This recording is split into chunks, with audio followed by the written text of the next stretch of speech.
esta segunda mesa, sob o tema Raiva, um panorama epidemiológico, convidamos como mediadora a senhora Jéssica Pires Camargo, enfermeira especialista em epidemiologia, mestrado em saúde coletiva pela Faculdade de Ciências Médicas da Santa Casa de São Paulo.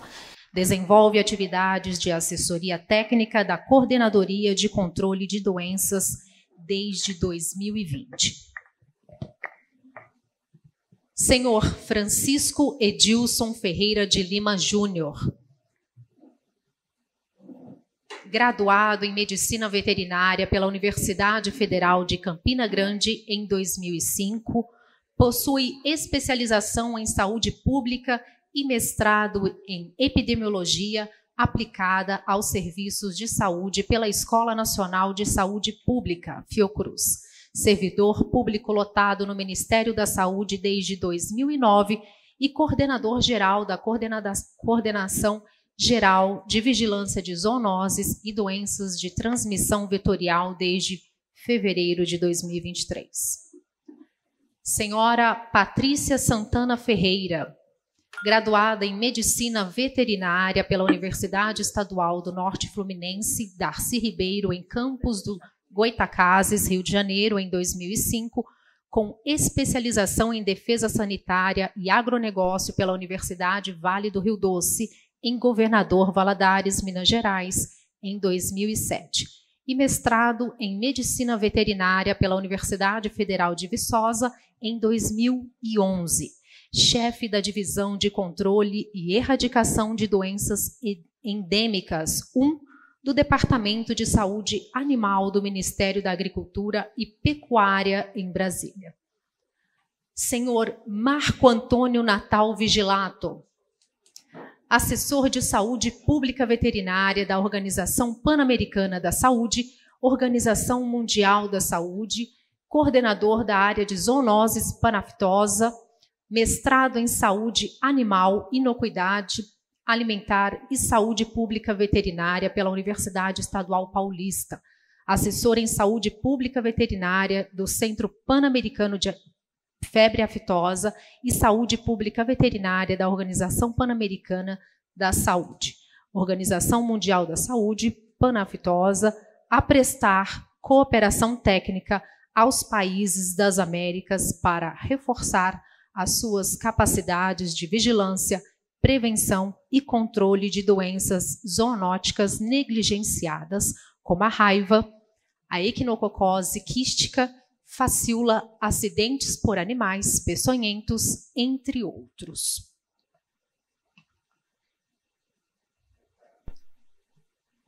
Por gentileza, solicitamos que as perguntas sejam feitas por escrito com a indicação a qual palestrante se destina, com o nome e entidade que representa ou está vinculado.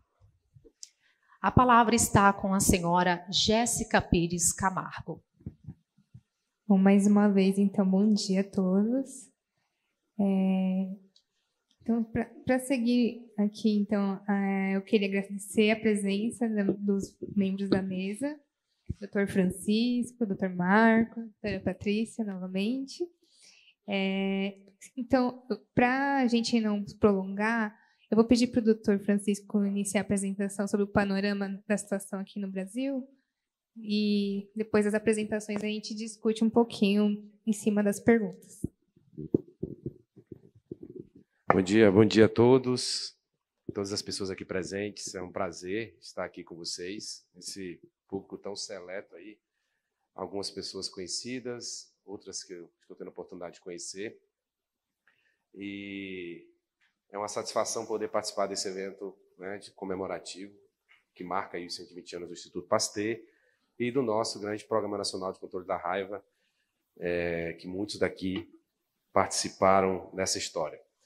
Bem, primeiro, para aqueles que estiveram comigo ontem e estão me vendo de máscara agora, eu estou me recuperando de uma virose e agora eu acho que eu entrei numa sinusite, então, com precaução, eu estou usando uma máscara, mas espero melhorar rapidamente. Assim que eu chegar a Brasília, hoje eu vou procurar atendimento médico.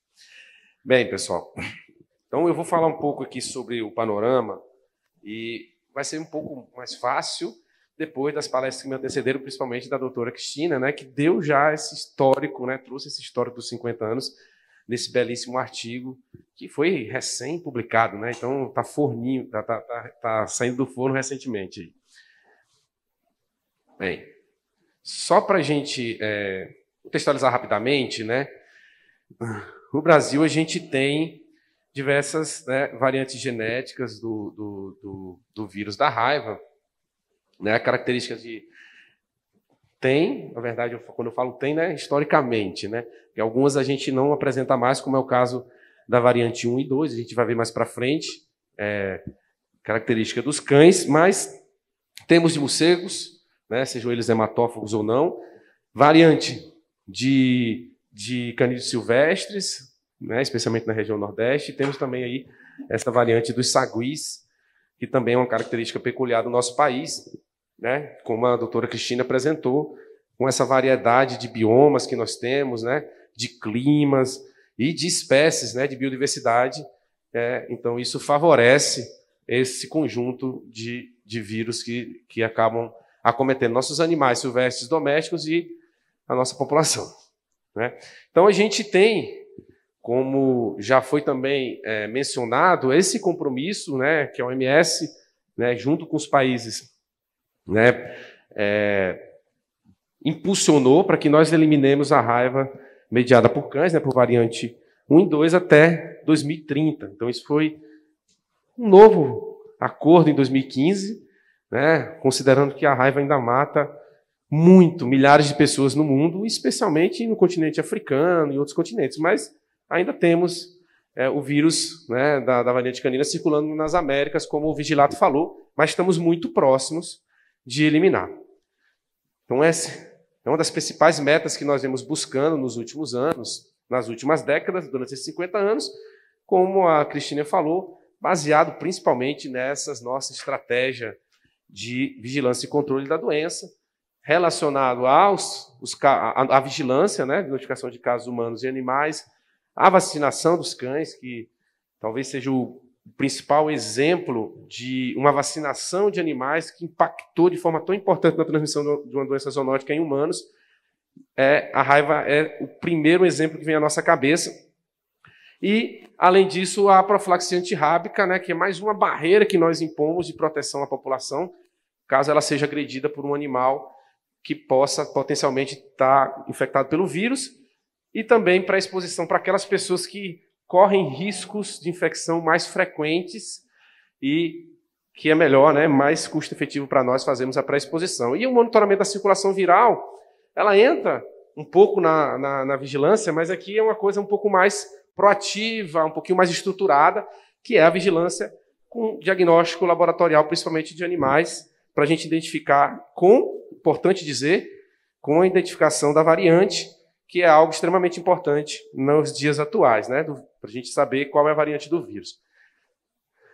Partindo para a situação epidemiológica nos humanos, né, a gente já viu, né, essa situação aí, essa série histórica com a Cristina Schneider, né, com uma série histórica um pouco mais longa e tal, mas é mais ou menos a mesma coisa, demonstrando aí a queda importante, né, da transmissão mediada por cães, né, que a partir de 2015 nós não temos mais casos registrados no Brasil em humanos, e a partir de 2018 não temos mais em cães. Aí eu estou mostrando só os casos humanos, mas a gente vê aquela linha cinza, né, preocupando, que é a linha dos morcegos, especialmente os morcegos hematófagos, que vem causando surtos, especialmente na região amazônica, nas últimas décadas. E isso com grandes impactos para a população local.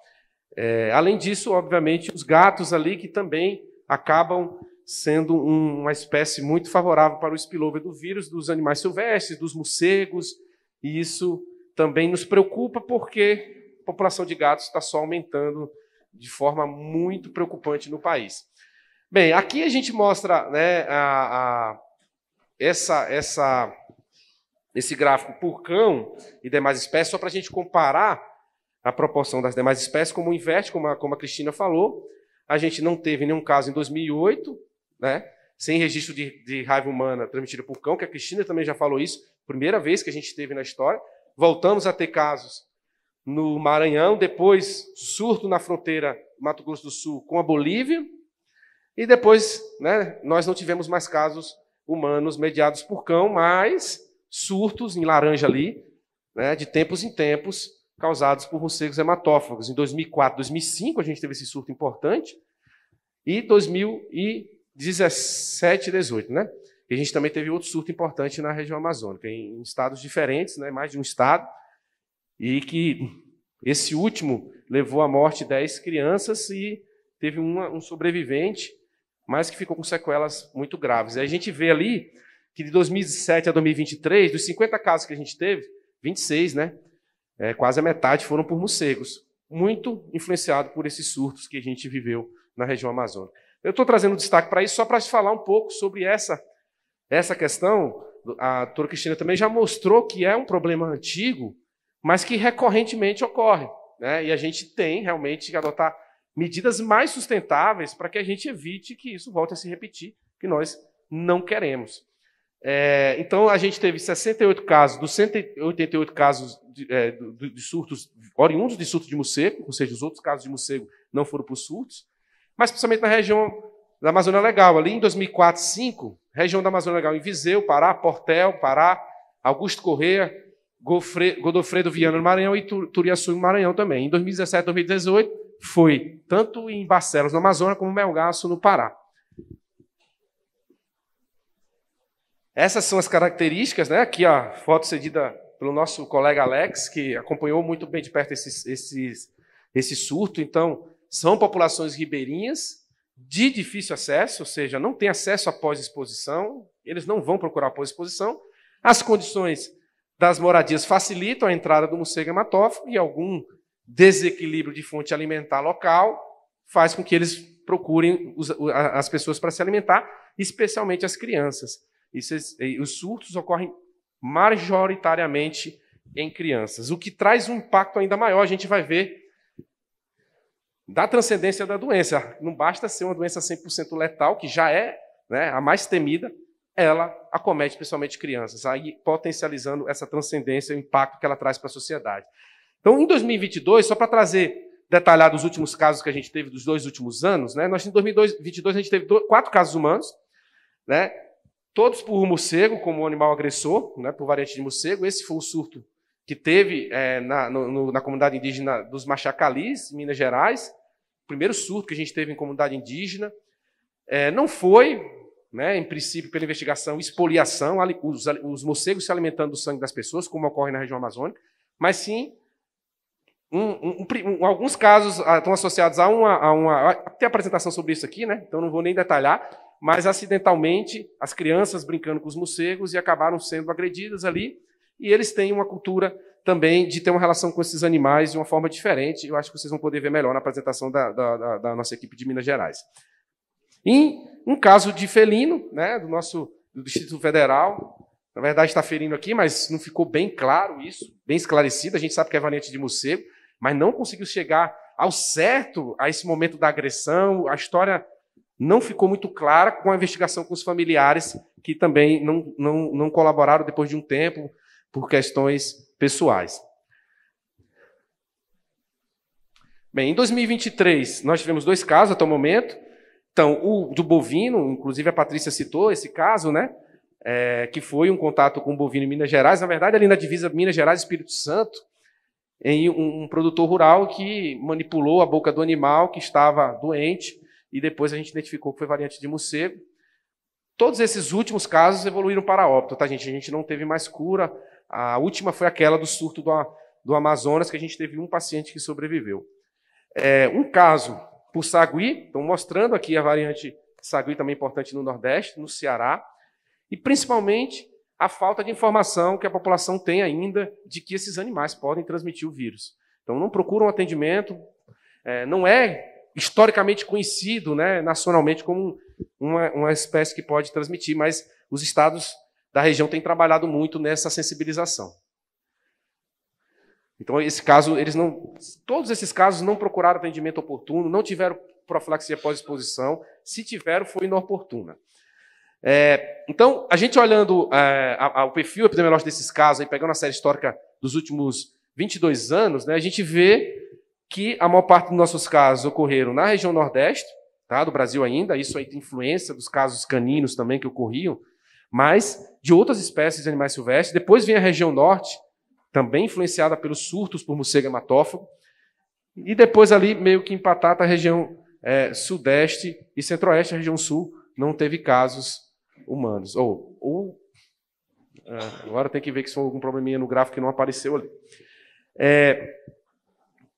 A maior parte, né, 66% do sexo masculino, isso vai variando um pouquinho ao decorrer dos anos, mas ainda a mais afetada. E as faixas etárias, a gente vê que as crianças, como eu falei, são, né, as que mais adoecem e morrem por raiva. E ali a gente tem que considerar que a gente está falando de número absoluto. E nós sabemos que a pirâmide etária do Brasil, a maior parte da população são os adultos. Então, a taxa de incidência, se a gente fizer a taxa de incidência ali, a gente vai demonstrar um risco ainda maior e evidenciar que as crianças têm um risco muito maior de adoecer por raiva no Brasil.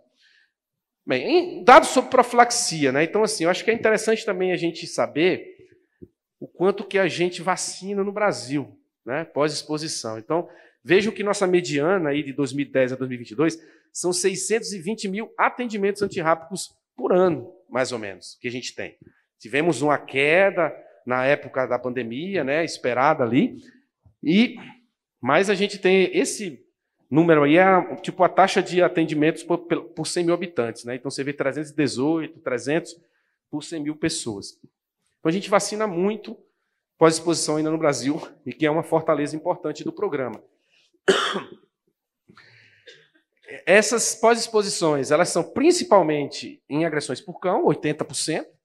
A gente espera também, porque tem muito mais agressão por cão, é o animal mais presente na casa dos brasileiros, seguido por gato também, isso depois quiróptero, primata, herbívoro, raposa. Então essas exposições dos animais silvestres, elas são menores, mas elas são muito perigosas, né? Nós temos que tomar muito cuidado, principalmente com esses animais silvestres. Então, os cães, 60% dos cães são observáveis, e com base nisso a gente estimou que 3% dessa população receberam soro desnecessariamente, porque eram cães observáveis. A gente vai ter que refazer a análise agora, que a nossa recomendação agora também não recomenda a vacina, né, de imediato para os cães observáveis. A gente pode também criar indicadores para avaliar como está o uso da vacina não recomendada para os casos de animais observáveis. Lembrando que é uma medida nova, uma recomendação nova, e a gente sabe que vai demorar para que isso vire prática na rotina. Mas a gente tem que monitorar esses indicadores para avaliar como é que está a mudança de comportamento dos profissionais. Esse aqui é o de pré-exposição. A gente observa que é um número relativamente estável, né? Cerca de 1.000 pré-exposições no Brasil. Mas a gente vê um aumento aqui em 2016, 17 e 18. Aqui foi quando a gente teve os surtos na região amazônica. E aí teve uma ação mais efetiva de pós-exposição e pré-exposição das pessoas que ali ficaram e que não tinham sido agredidas. Em 2021 e 2022, nós iniciamos, e aí eu queria também aproveitar para comentar, uma estratégia, né, de vacinação na Operação Gota. A Operação Gota é uma operação do Ministério da Saúde com as Forças Armadas para levar as vacinas para populações de muito difícil acesso. Tem que ser com avião da FAB, avião das Forças Armadas, e eles que levam essas equipes de saúde. E eles já fazem para outras vacinas, para outras doenças. A gente incluiu a da raiva, especialmente populações indígenas. Então isso já impactou, e a nossa expectativa agora é de fazer isso no calendário de vacinação das crianças e dos adultos que não tiverem vacinado, no restante da região amazônica, nas populações em que é necessário a equipe de saúde ir vacinar para outras vacinas. Esse vai ser o critério. Se eu já tenho que ir vacinar para outras vacinas porque a população não tem acesso à pós-exposição, eu vou incluir a da raiva. Não vou mudar a rotina do serviço de saúde, até porque o nosso PNI vacina essas populações já. Então, é isso que a gente pretende. Agora, de 2023 para 2024, teve o projeto que já foi citado pela Cristina, que mostrou que isso é possível, isso é efetivo, isso protege. Né? Já tinha evidências anteriores da Cristina, mas a gente trouxe alguns dados também de titulação, e isso agora queremos que vire política de rotina no programa a partir do ano que vem. Esse é o quantitativo de insumo que a gente adquire, então não é barato o programa da raiva, é um programa muito caro. São quase 1,5 milhão de vacinas, cada vacina custa 70 ali, lá no outro lado, R$73. Então vocês conseguem calcular, isso aqui, 1 milhão e tanto por mês, por ano, 73, vai dar quase R$100 milhões só de vacina. Aí tem ainda o soro, né, que é 1.300.000 por mês, então vai dar mais de 12 milhões, e quase também 10 milhões de imunoglobulina. Então esse é o custo só das vacinas, dos imunobiológicos que a gente tem, que o Ministério da Saúde adquire todos os anos. Em relação à raiva animal, eu não vou entrar nesse detalhe de como funciona a nossa vigilância, mas já foi bem explicado pela própria doutora Cristina, que a gente tem a importância tanto da investigação e busca de contatos, como o bloqueio de foco, como estratégias importantes nessa vigilância. Então a gente tem, com base nos nossos dados, uma queda importante nos casos de raiva canina, né? E destacando aqui as epizootias que eu falei, né? No Maranhão, que a gente tinha passado um ano sem caso de raiva canina, e a gente teve raiva canina, até aproveitando para a gente esclarecer os conceitos, né? O Marco gosta muito de fazer isso, talvez ele ia fazer, eu estou antecipando. Raiva canina e raiva em cães, né? Quando a gente fala raiva canina, é a raiva no animal, no cão, com a variante 1 e 2. E raiva em cães, aí outras variantes ocorrendo no cão que pode ocorrer. Aqui eu estou falando de raiva canina mesmo. Nos cães, esse de cor azul, em variante 1 ou 2. Né? Ali foi variante 2 no Maranhão e depois no Mato Grosso do Sul, na fronteira com a Bolívia, foi variante 1. E aí, a partir dali, as ações muito efetivas que a gente tem feito na fronteira, em conjunto com o Estado do Mato Grosso do Sul e os municípios, a OPAS apoiando e a Bolívia, a gente não tem tido casos mais lá desde 2015. Nós temos 8 anos sem casos de raiva canina em humanos. E nem em cães também lá, né? Bem, então essa é a caracterização dos casos positivos de 2015 a 2023, tanto do cão, só de cão aí, né? Tá. Então a gente tem os locais principais, então a variante canina, como eu vi, como vocês souberam, até 2015 foi aqui, ó, no Mato Grosso do Sul, na fronteira. Nesse último período a gente tem a variante 2 lá no Maranhão ainda, que a gente teve os casos. Desculpa, aquilo ali é variante... Não, é do cão doméstico, não é de cerdócio. A cerdócio está aqui embaixo, que também é no Nordeste, né, das raposas. E de morcego hematófago está mais distribuído, né, a variante 3, né, em vários locais do Brasil, inclusive aqui em São Paulo também, com muitos casos, mas também lá na região amazônica. Isso é tudo em animal, tá, gente? Então, nos felinos, também, como os cães reduziu de forma importante, a gente tem tido poucos casos, mas esses casos são principalmente por variante de morcego, né? Em áreas urbanas, em áreas rurais. Então, esse hábito de caçar dos gatos, em algumas regiões, tem favorecido esse contato dele com os morcegos e esse spillover ocorre. Então, como eu falei, a gente tem definido estratégias de vacinações diversas durante esse período e, mais recentemente, nós focamos muito também nas regiões de fronteira, como eu falei. Então, temos áreas de maior preocupação. O Nordeste é uma área que preocupa ainda, nos últimos casos no Maranhão que a gente teve, então a gente precisa ter um olhar diferenciado, mas nas fronteiras também. E um trabalho tem sido feito de muito sucesso nessa região, que a gente começou na fronteira do Mato Grosso do Sul. Então, a gente esse ano ampliou para outros estados também, assim, fizemos o lançamento da nossa campanha lá no Acre, né, na fronteira com Cobija, na Bolívia, já envolvendo outro departamento, mas Puerto Suárez, Porto Quijarro, e isso tem sido feito constantemente. Existe um termo de cooperação, inclusive, do Ministério da Saúde, das Relações Exteriores, com a Bolívia, para que isso continue a ocorrer. Em algumas situações, nós até doamos a vacina para ser vacinada do outro lado também, quando a Bolívia não tinha condições. Bem, então, esse aqui foram os nossos... são os objetivos das campanhas, né? Não vou reforçar isso, mas ela é importante para interromper a transmissão da variante 1 e 2, isso é importante. Quando a gente fala de coberturas vacinais altas, que aqui é os nossos dados de cobertura, então podemos até nos preocupar que a cobertura tem baixado, 51, 66, enfim. Mas a gente tem que considerar que a gente também tem que fazer uma análise das áreas de maior risco, para a gente ver se as coberturas estão baixas nessas áreas de maior risco. E a gente tem que lembrar que até a cobertura de vacinação humana está caindo e a gente não tem conseguido aumentar imaginia de cães. Então, meu tempo já esgotou, então eu vou passar, que era só para reforçar essa questão, os materiais que a gente tem trabalhado e finalizando com os avanços que a gente tem. Né? O Brasil, como já foi falado aqui, está livre de casos de raiva em animais e humanos por variantes caninas desde 2015. Né? A gente não tem humano desde 2015, em casos humanos em 2015 e da variante em animais desde 2017, foi o último caso.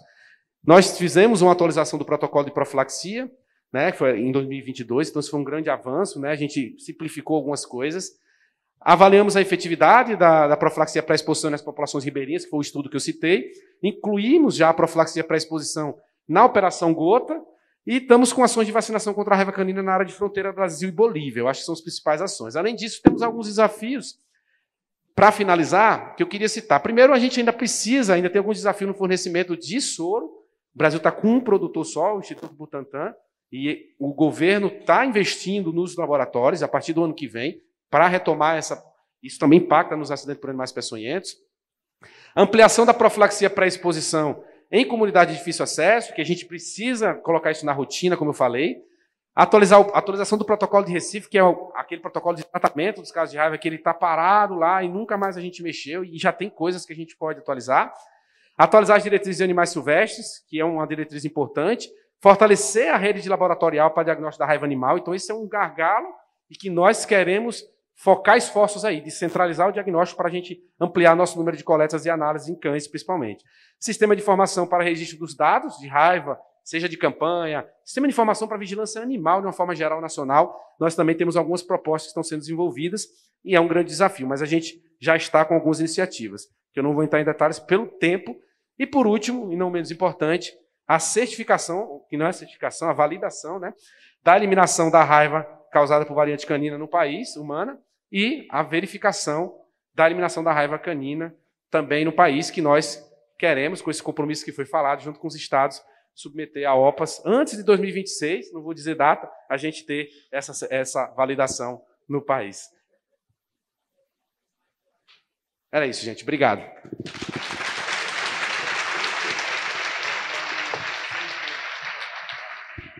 Obrigada, doutor Francisco. Então, para seguir aqui com a programação, vou chamar então a doutora Patrícia para nos referenciar em torno da contextualização das ações na abordagem da saúde única.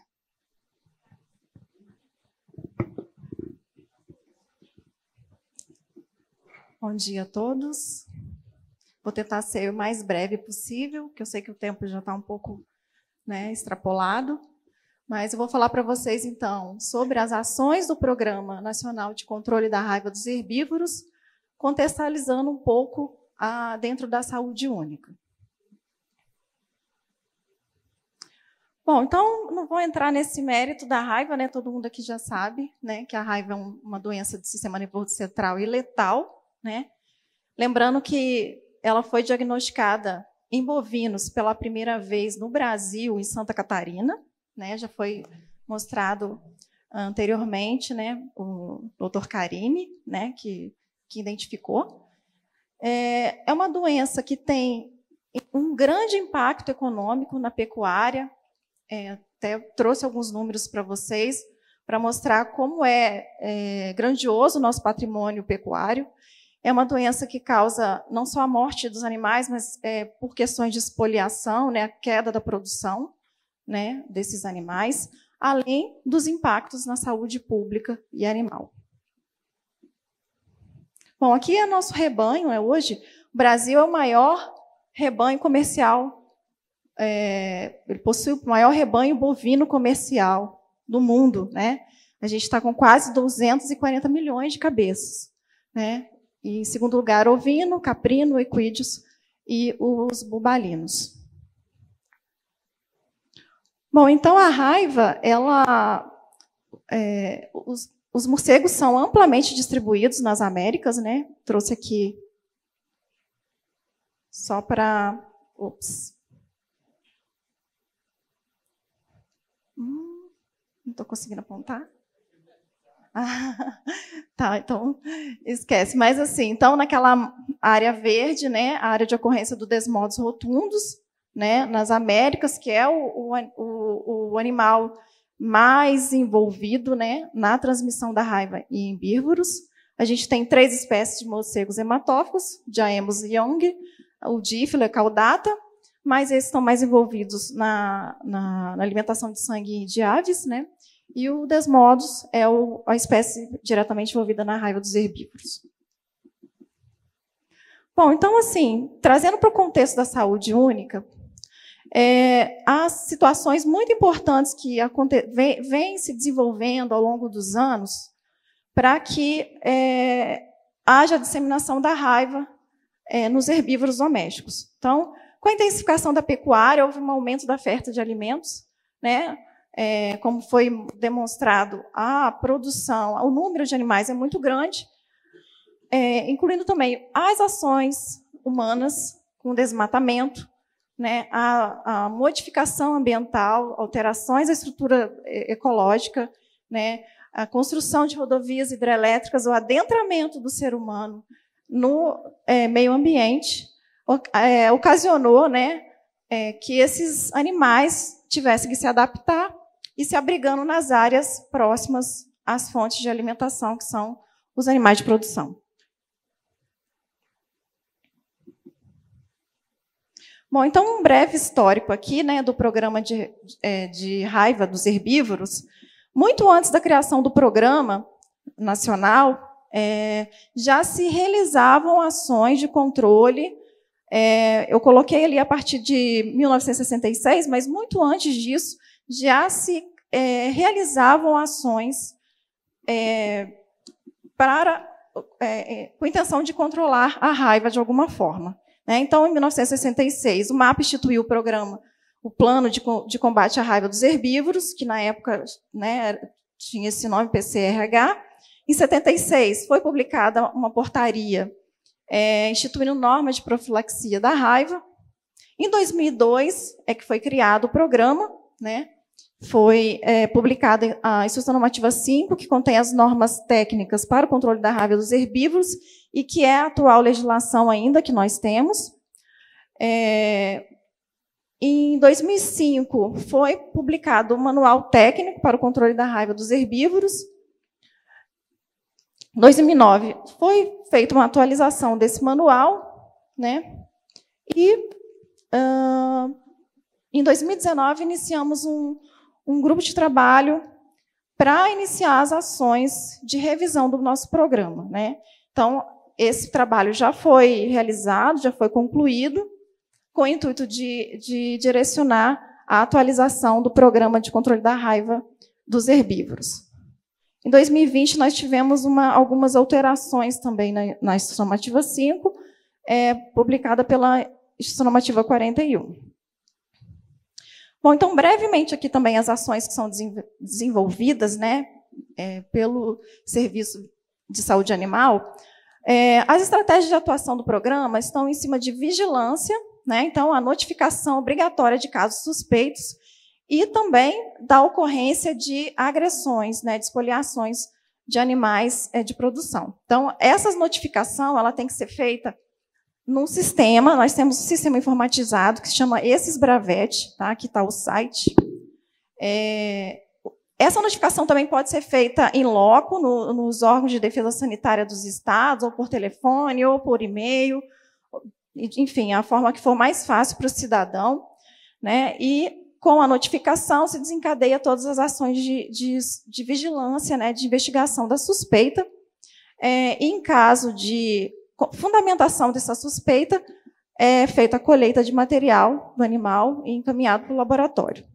Hoje nós temos 30 laboratórios que realizam os testes diagnósticos de raiva distribuídos no país, incluindo laboratórios de agricultura, os laboratórios da saúde, né, do Ministério da Saúde, os LACENS, e algumas instituições também de ensino. A SCRAPE e a encefalopatia espongiforme bovina, ela também foi incorporada na vigilância das síndromes neurológicas. Então, quando se vai fazer um atendimento, a gente faz um atendimento de forma mais global, também pensando na possibilidade dessas outras doenças. Bom, então aqui só um exemplo, né? É um animal caído, e a gente observa que ele fez um movimento de pedalagem, e aí ele, né, fez esse... Então, bem característico do sinal de raiva, de um animal com suspeita de raiva. E além disso, como eu já falei, né, a vigilância também é feita pela detecção de animais agredidos por morcegos.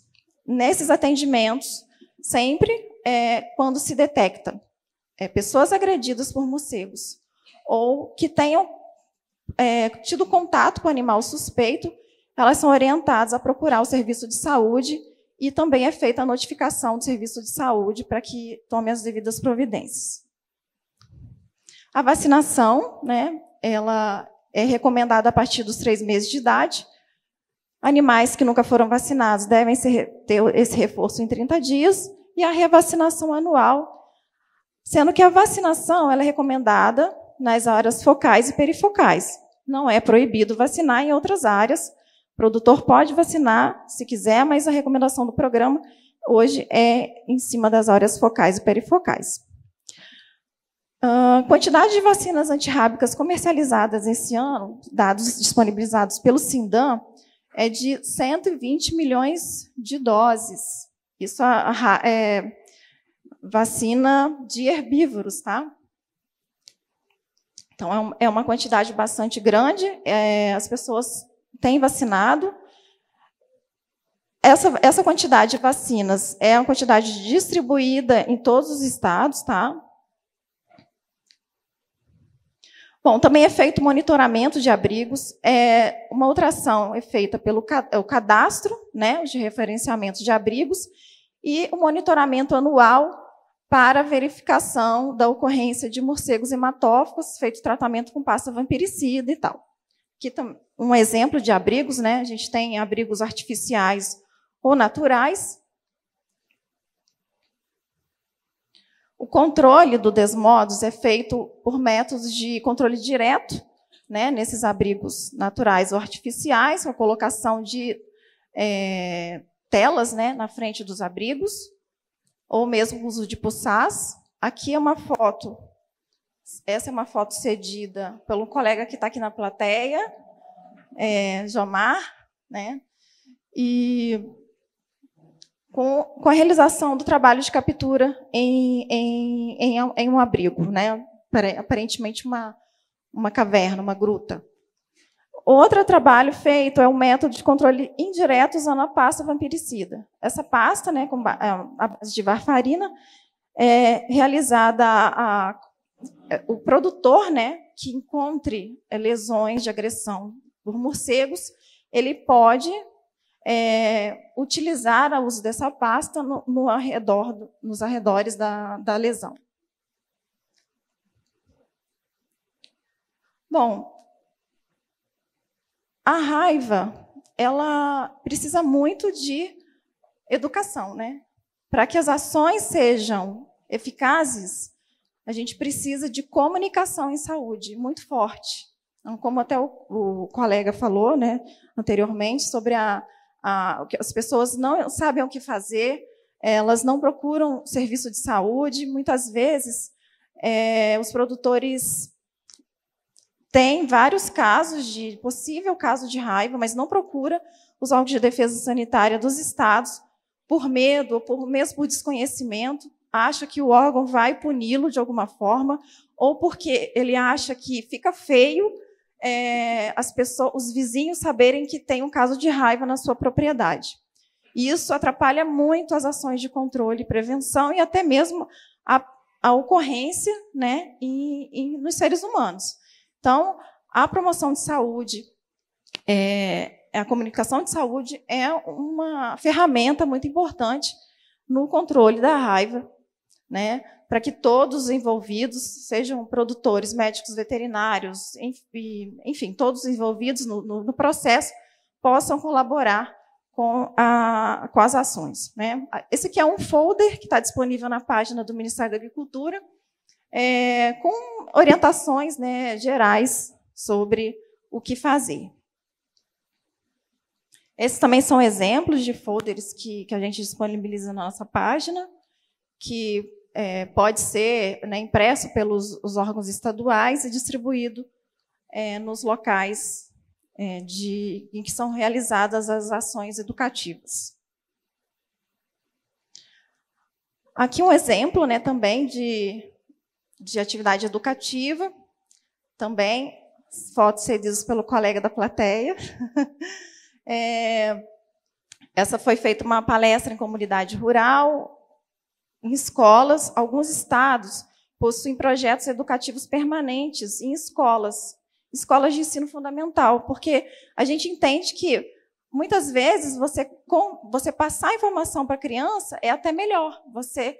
A criança absorve melhor e dissemina melhor essa informação. Então, tem alguns estados que possuem esses projetos. Eu, quando fui do Serviço Veterinário Estadual, eu tinha um projeto instituído em algumas escolas na cidade que eu morava, e era importantíssimo e muito gratificante a gente realizar esse trabalho.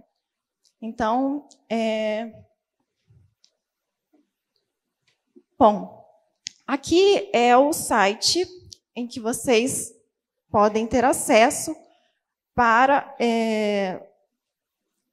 consultarem, né, o número de casos, de focos, de todas as doenças da lista de notificação obrigatória do Ministério da Agricultura. Então, aqui você pode consultar, que foi um exemplo, e simulei uma busca aqui da raiva, focos de raiva. Você pode pesquisar por ano, por unidade da federação, as espécies envolvidas. Tá? A gente tem dados a partir de 1999, aqui, são dados bem antigos. Não está atualizado ainda para o 2003, mas até 2022 esses dados estão aqui para várias outras doenças também. Tá? Então, a situação da raiva de herbívoros hoje, gente, ela está muito mais disseminada em bovinos. Eu acredito que pelo maior número de animais nas propriedades rurais, seja de bovinos. Então, a maior oferta é de bovinos. E, em segundo lugar, equinos, ovinos, bubalinos e caprinos. Tá? Então, esses dados são de 2018 a 2023. Então, tivemos 4.463 casos notificados aos órgãos de defesa sanitária estaduais. Tá? Então, é bem preocupante, é um número muito grande, que se verifica, né, em todos os estados a ocorrência de raiva. A raiva em herbívoros ela é endêmica, distribuída em todos os estados. Alguns menos, outros mais. Vou mostrar aqui para vocês. Esse aqui são dados de 1999 até o atual, tá? O número de casos e focos. Então, a gente observa que em alguns estados o número de casos é muito pequeno e em alguns outros estados o número é muito elevado. Bom, primeiro, que esses estados que têm um número de casos maior, eles têm uma população, né, um rebanho bovino maior também. Mas também há a influência da estrutura do órgão de defesa sanitária daquele estado. Os órgãos mais estruturados geralmente conseguem fazer um trabalho de forma mais plena e conseguem encontrar mais casos. Tá? Aqui, só para exemplificar, né, eu sei que já vai ter uma palestra específica sobre caso de raiva em humanos, que teve, né, em Minas no ano passado, né, a aldeia indígena. Foi um caso muito triste, né, que foi mais de um caso, acho que foram 3, né, casos de raiva em humanos, no município de Bertópolis. A notificação se deu pela Secretaria de Saúde ao IMA, né, o órgão de defesa sanitária do Estado de Minas, na aldeia indígena, né. A espécie envolvida foi a de morcego. Foram realizadas muitas ações conjuntas entre Ministério, IMA, a Secretaria Estadual de Saúde, e incluindo até outros órgãos, FUNAI, por se tratar de aldeia indígena, né, tem todo um processo para se lidar com os indígenas, para conseguir adentrar nas aldeias e conseguir conversar e executar o trabalho.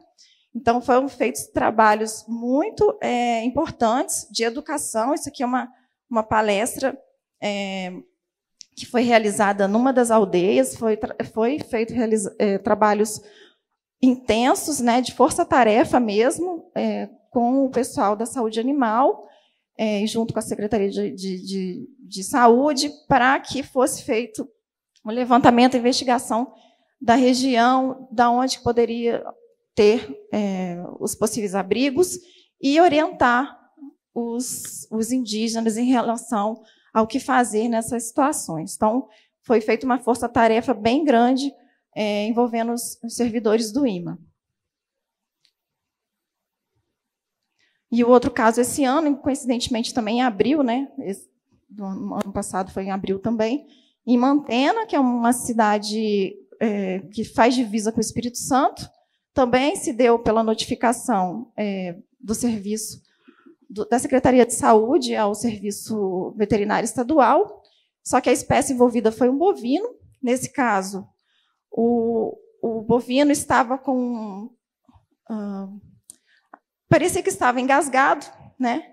E o produtor foi tentar desengasgá-lo, colocando a mão dentro da boca dele, sem usar qualquer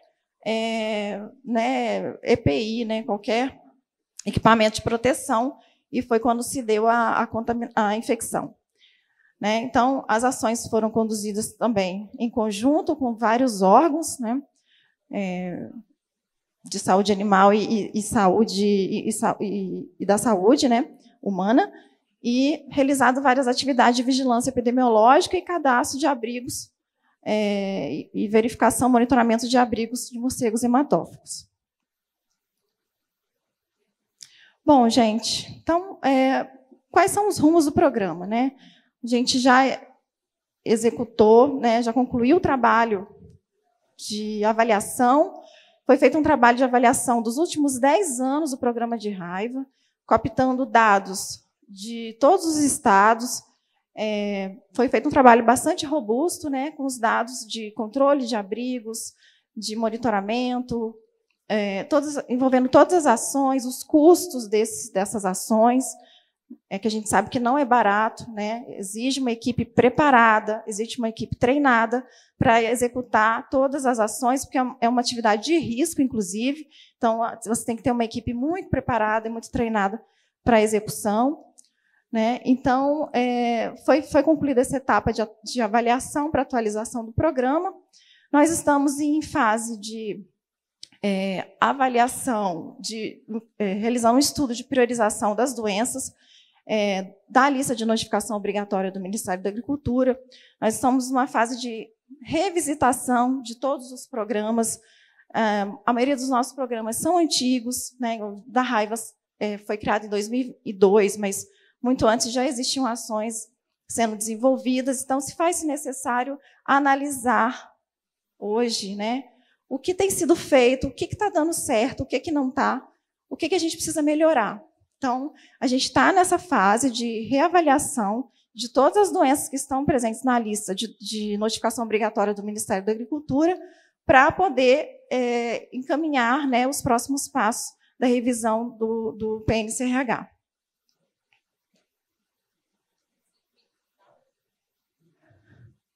Bom, os desafios, gente, que a gente encontra é a subnotificação de casos com suspeita clínica, neurológica e animais agredidos. O ideal seria a gente receber já a notificação quando dá agressão do animal, e não esperar o animal morrer para que seja feita, comece a se fazer os trabalhos na propriedade. Então, como eu falei para vocês, o medo que o produtor tem de notificar, ou a vergonha, ou o medo de ser repreendido, de ser penalizado pelo serviço veterinário oficial, a falta de informação, ainda que sejam feitas muitas ações educativas, acho que ainda precisamos melhorar muito, né, para que a gente possa alcançar um patamar aí de notificação mais efetivo. A logística de envio de amostras de animais suspeitos à rede laboratorial é complicada também, porque o Brasil é muito grande e tem lugares de muito difícil acesso até para chegar e coletar, e, inclusive, para enviar essas amostras. Então, é um gargalo para nós também esse envio, que a gente repara em muitos estados. Tá? A estruturação de serviços veterinários estaduais. A gente percebe que os órgãos estaduais mais estruturados conseguem fazer o trabalho de forma mais efetiva, né? Então, a estruturação com recursos humanos satisfatórios e financeiros influencia muito na execução das atividades de defesa sanitária. A melhoria da gestão dos dados de distribuição e vacinação contra a raiva, porque hoje a gente não tem um sistema direcionado para, em nível, né, de Brasil, para saber quantos animais estão sendo vacinados efetivamente. A gente sabe da distribuição dessas vacinas porque nós temos esses dados do Sindam. Mas cada estado faz de uma forma o controle da vacinação, alguns não conseguem captar por falta de sistema informatizado. Então, isso é um dado que a gente, às vezes, a gente perde, né? Quantos animais efetivamente estão sendo vacinados? Quantos bovinos, quantos bovalinos, enfim. E manter um sistema de informações robusto e integrado com o Ministério da Saúde.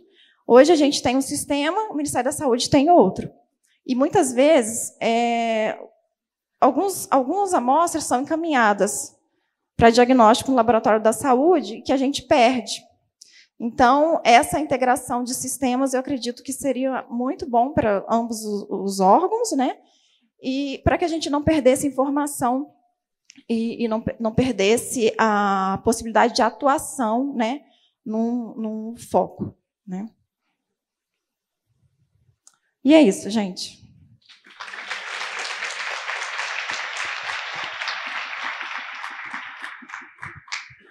Obrigada, Patrícia. Então, para dar continuidade no programa, vou chamar o Dr. Marco Antônio para falar um pouco da epidemiologia da raiva nas Américas e a governança do programa regional. Bom, boa tarde, não, deixa eu ver. Não, é bom dia ainda para todo mundo. Então, bom dia uma vez mais, né? De novo, né, agradecer a oportunidade de estar aqui com vocês, apresentando um pouco do avanço dos países da região das Américas, né? Baseado numa estrutura única de governança, né? O que é a governança? Né? A forma pela qual você consegue coordenar diferentes setores, atividades para um bem comum, né? Então, mais ou menos contar para vocês a história e como é que está, né, atualmente. Muito rapidamente, a OPAS todo mundo conhece, mas eu tenho que sempre reforçar, né, Cristina? A gente tem sempre que falar que a OPAS, né, a Organização Pan-Americana da Saúde, é a agência de saúde pública mais antiga do mundo. A gente é quase irmão do Pasteur, irmão mais velho, né, por um ano, né? A OPAS existe nesse continente já trabalhando com os países da região desde 1902, né? Então, isso é uma fortaleza muito grande, é uma forma que os países encontraram de se coordenar e para poder ter essa cooperação técnica em avançar nas ações de saúde pública, né? Então, aí, para vocês entenderem. E dentro da OPAS, como existem vários departamentos e áreas técnicas, existe o departamento também, a área, a unidade técnica de saúde pública veterinária, que hoje está tudo concentrado no Panaftosa e que, por acaso, entre aspas, está aqui no Brasil. Então, a gente trabalha com todos os países da região das Américas, né? Em cooperação técnica em quê? Né? Em febre aftosa, obviamente, né? Porque o Panaftosa, quando foi criado, foi para a erradicação da febre aftosa, mas ao longo dos anos, todas as ações de saúde pública veterinária se concentraram no centro. Também a parte de inocuidade ou segurança dos alimentos e a área de zoonoses e acidentes de animais peçonhentos, que eu sou coordenador. Trabalhamos um montão de temas aí na área de zoonoses e acidentes por animais peçonhentos, mas hoje a gente vai estar especificamente falando da raiva, né? Bom, Redipra. Alguns de vocês, com certeza, já escutaram falar da Redipra. O que é a Redipra? É a reunião dos diretores de programa de raiva, de saúde e agricultura. Então, são as Patrícias e os Franciscos Edilsons de todos os países da região, né? E isso foi iniciado em 1983, ou seja, além dos 120 anos do Pasteur, 50 anos do programa, 40 anos da Redipra, esse ano também. Então, é uma data é um ano muito especial, o ano de 2023.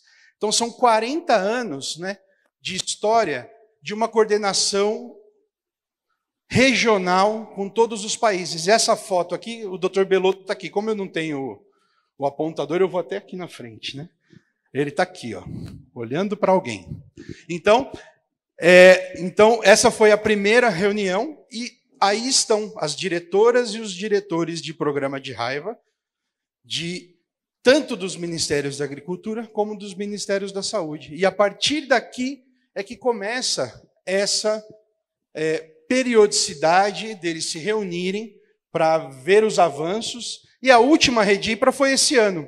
A Redipra 17 foi na Colômbia, há algumas semanas atrás, e participou o Brasil, aqui tanto a Patrícia como o Francisco Edilson estiveram lá, junto com todos os outros diretores de programa da raiva. Então é isso que eu vou mostrar para vocês, o que foi feito, né? Obviamente, eu não vou entrar em detalhe, mas é uma agenda muito extensa, tem uma série de discussões técnicas e, obviamente, algumas políticas para o avanço e o que os países devem fazer, o que eu vou mostrar para vocês também.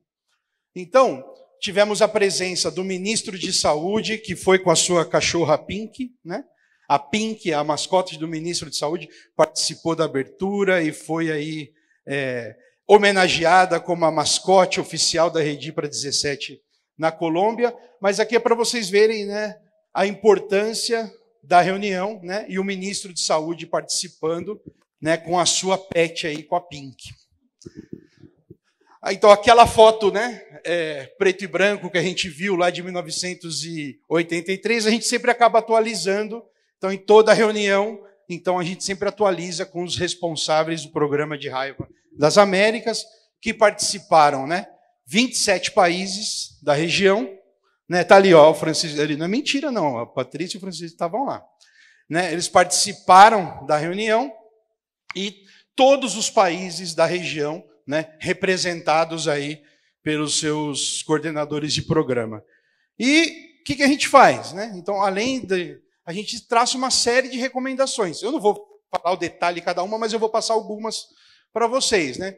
Então, por exemplo, vai estar em espanhol, tá? Mas todo mundo entende. Então, primeiramente, é o Plano Regional de Eliminação da Raiva. Então, nessa Redipra, nós atualizamos o plano, porque o primeiro plano foi de 1983. E, a partir daí, teve uma série de atualizações. E a última atualização tinha sido na Redipra de Lima, na Redipra 13, se eu não me equivoco. E, a partir de lá, a gente veio trabalhando o plano que foi aprovado na Redipra de Lima, e nessa Redipra, nós aprovamos um novo plano regional para a eliminação para 2030 e uma série de compromissos aí, por exemplo, a gente já falou, né, comprometimento em ações de fronteira, apoiar os países, né, que têm maior número de casos humanos por raiva transmitida por cão. Além dessa recomendação, programa de raiva dos herbívoros, porque também existe um programa regional de raiva dos herbívoros que os responsáveis de raiva dos Ministérios da Agricultura acompanham, e nós da OPAS, né, do Panaftosa, acompanhamos esses programas nos países.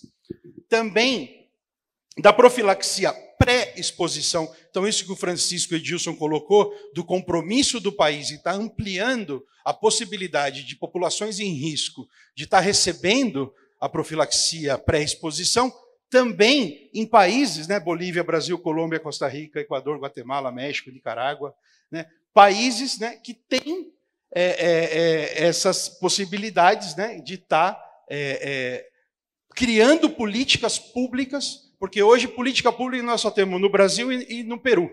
No Peru tem um decreto supremo e no Brasil tem essas ações, mas nós queremos que outros países que também têm o risco de raiva transmitida por morcego hematófago criem suas próprias políticas nacionais para que se incorpore isso nas atividades. Também o CIRVERA, que é o Sistema de Informação de Raiva, onde todos os países trabalham. O fundo rotatório. O fundo rotatório da OPAS é um mecanismo fundamental para os países adquirirem seus imunobiológicos. Então, tanto a vacina antirrábica humana, imunoglobulina, né, tanto a heteróloga como a homóloga, e também, a partir de 2015, e foi na Redipra do Brasil que a gente lançou isso, em 2015, onde a vacina antirrábica canina também faz parte do fundo rotatório e os países vêm comprando também, e isso é muito importante. O trabalho dos centros colaboradores, então, todas essas recomendações se discutem na Redipre e os países se comprometem a seguir isso nesse próximo período.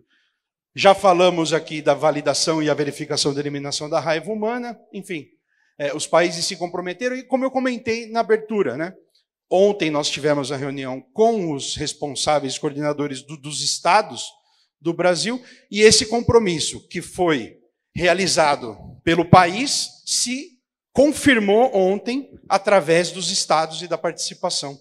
É isso. Então isso demonstra o compromisso, né? E o Brasil já tem todas as condições, viu, doutor? Para 2026, né? Esse foi o compromisso do Brasil. Não, foi compromisso lá na Redipra. Obviamente, de novo, priorizar os países, é uma redundância, porém é priorizar os países prioritários, né, onde nós temos mais casos, e não podíamos deixar de falar, né, Cristina, uma resolução específica sobre uma saúde que, definitivamente, o modelo da raiva é um modelo de uma saúde, ou saúde única, One Health, né, que isso tem que ser seguido aí pelos países. Bem, e aí os agradecimentos, né, agradecendo ao Ministério de Saúde, ao ICA, que é o mapa, né, da Colômbia. Além disso, né, como eu comentei para vocês, eu acho que agora eu vou entrar como é que está a situação epidemiológica da raiva nas Américas, né? Mas o que eu vou apresentar agora para vocês não seria possível se nós não tivéssemos um sistema de informação robusto regional. E esse sistema de informação, os países periodicamente ingressam as informações.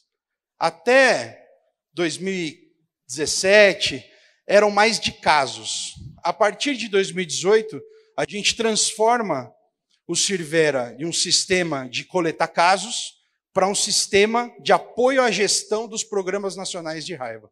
Então tem uma série de informações aí no Sirvera, por exemplo, da saúde, quantidade de animais vacinados, pessoas expostas, número de profilaxia recebida. E agora, todos os indicadores do plano que foi aprovado na Redipra estão também no Sirvera, para a gente poder acompanhar o país se ele vai poder alcançar a validação ou não. Então, esse é o compromisso, de utilizar o Sirvera como essa ferramenta estratégica. E, além disso, tem informações da agricultura também. As doutoras Patrícias dos outros países informam o seu programa de raiva. Quantos abrigos visitaram, quantos animais positivos, como está sendo feito o programa, se a legislação está atualizada ou não está. Então, a mesma coisa, baseado no plano regional de eliminação da raiva dos herbívoros, também tem a informação de programa, não somente epidemiológica, para poder acompanhar esses programas em cada um dos países, né? Então, foi uma quebra aqui de paradigma e um avanço significativo, né? Bom, atualizando então um pouco a situação, né? Os coordenadores já viram parte desses dados ontem, outra parte não. Então, essa é a situação na região, né? E da mesma forma que no Brasil teve essa inversão, né, da quantidade de casos humanos por cães, reduziram, né, e aumentaram, ou vamos dizer assim, melhorou a informação de casos humanos transmitidos por outras espécies, né? Essa é a tendência, e com a vigilância cada vez maior, nós esperamos poder estar detectando, vigilando, evitando novos casos, né? Mas a vigilância é fundamental para poder entender, né, o que está acontecendo nos países. Então, isso aqui é a foto atual, atualizada até ontem, dos casos, né, de raiva de 2022 e 2023. Né? Então, agora eu vou passar para vocês alguma informação histórica também. Então, aqui é o avanço, né, do programa. Desde 1970 a 1979, nessa década, foram mais de 2.400 casos humanos de raiva nessa década, né? Passando para a década seguinte, 2.600. Mas o que passou? Aumentou? Lembrem que o programa regional começou em 1983. Então, melhora a vigilância, melhora a notificação, melhora a informação, né? E a partir desse estabelecimento, já tem uma queda significativa na década seguinte, de 50% de casos de raiva humana transmitida por cão. Aqui é raiva humana transmitida por cão. Tá? E logo uma redução mais significativa ainda, na próxima década, né, de 2000 a 2009, e agora na década seguinte, outra redução. Então, vejam vocês que é importante essa coordenação. Então, essa coordenação que o Brasil faz com os estados, nós fazemos com os países, e vocês, estados, fazem com os municípios. Né? E os municípios fazem com os seus sócios estratégicos. Então, toda essa cadeia de coordenação é o que vai dar esse resultado. Se vocês não fizessem nada lá no município, isso aqui nunca ia ser possível. Né? Bom, então de 2010 a 2019, né, 10 países da região registraram casos de raiva humana transmitida por cão. Né? Nos últimos 3 anos, 4 países continuam, né, Venezuela, Bolívia, Cuba e Haiti. Venezuela eu coloquei aqui 2023 porque os dados eram até 2022, mas eu incluí porque esse ano a Venezuela reportou esses 3 casos. Né? Então acho que é importante a gente colocar. Né? Então, mas esse declínio que vocês veem aí na linha vermelha, a quantidade de cães vacinados, né? A linha azul, quantidade de casos humanos por cão. Quando começa o programa em 83, que fala da vacinação, da vigilância, do diagnóstico, tem essa queda brusca. Então aqui demonstra uma ação de saúde única, que é vacinando os cães, você evita casos humanos de maneira significativa. Né? Bom, aqui um pouco, né, de proporção de casos de raiva humana por espécie agressora, de 2000 a 2022. Né? Então aqui nós temos cães em azul, morcego em vermelho. Então está mais ou menos nessas 2 décadas, né, quase que equiparados. Né? Outros animais silvestres, gato, sem informação, e outros animais domésticos. Né? Próximo. Tá. Já foi falado pelo Francisco Edilson, já foi falado na abertura pela doutora, já vai ser falado pelo Alex. Então, a importância da raiva humana transmitido por morcélago hematófago na região das Américas. Né? Então aqui a gente, ou por variante, né, na região das Américas. Então nós temos que, principalmente, os casos Brasil, Peru, Colômbia, que reportam, né, a maior quantidade de casos de raiva humana por morcego hematófago, mas nós tivemos também casos humanos por variante de morcego hematófago em outros países e outras regiões. Por exemplo, ali no México. Né? Então, tem áreas muito preocupantes, né? Não só a área amazônica, mas a selva maia, que é bem da fronteira entre México, Guatemala e Belize. Né? Então, tem essa questão. Por isso que na Redipra, se vocês lembram, tem a resolução específica para pré-exposição para esses países com maior risco. Eita, para. Em relação, né, sexo e idade dos indivíduos, né? Não diferente do que já foi apresentado pelo Francisco Edilson, né? A maioria, infelizmente, são crianças, então mais de 50% em crianças com menos de 12 anos de idade. Então, realmente, a raiva, além de ser uma doença desatendida, tem uma questão tanto de idade e gênero também importante, embora nos dados regionais tenha uma quase semelhante, mas alguns dados de país isolado tem o masculino um pouco maior que o feminino. Porém, é importante entender essa dinâmica e para que as ações de prevenção, né, sejam direcionadas para isso daí também. Outro dado importante que o sistema consegue captar, tudo aquilo que vocês sabem dos livros e da teoria, muitos de vocês vivenciaram isso, e aqui comprova, né? O período médio de incubação, né, de 30 dias, né, da exposição até o aparecimento do caso, mas tem com 70 dias, tem com menos dias, mas o período médio, 10 dias do óbito, desde o aparecimento dos primeiros sintomas, aqui casos humanos, tá? E 40 dias, obviamente, da exposição ao óbito. Então, isso é importante, porque é o tempo que nós temos quando tem uma exposição para eu poder começar rapidamente a profilaxia pós-exposição, né, para poder salvar a vida dessas pessoas. Obviamente, de casos confirmados, enfim. Né, mas é importante a gente ter. essa noção.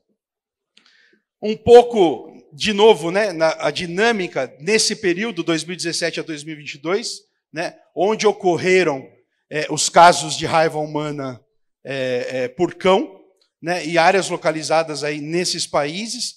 E é muito importante dizer onde ocorrem, né, os casos caninos, né, que aqui também nós temos os casos caninos nesse mapa, tanto humano como canino.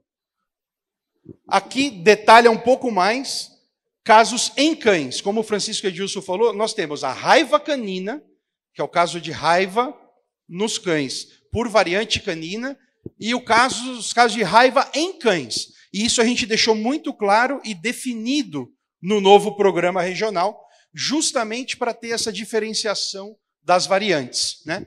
Então, caso variante canina, que são os casos caninos, né, que é a raiva canina.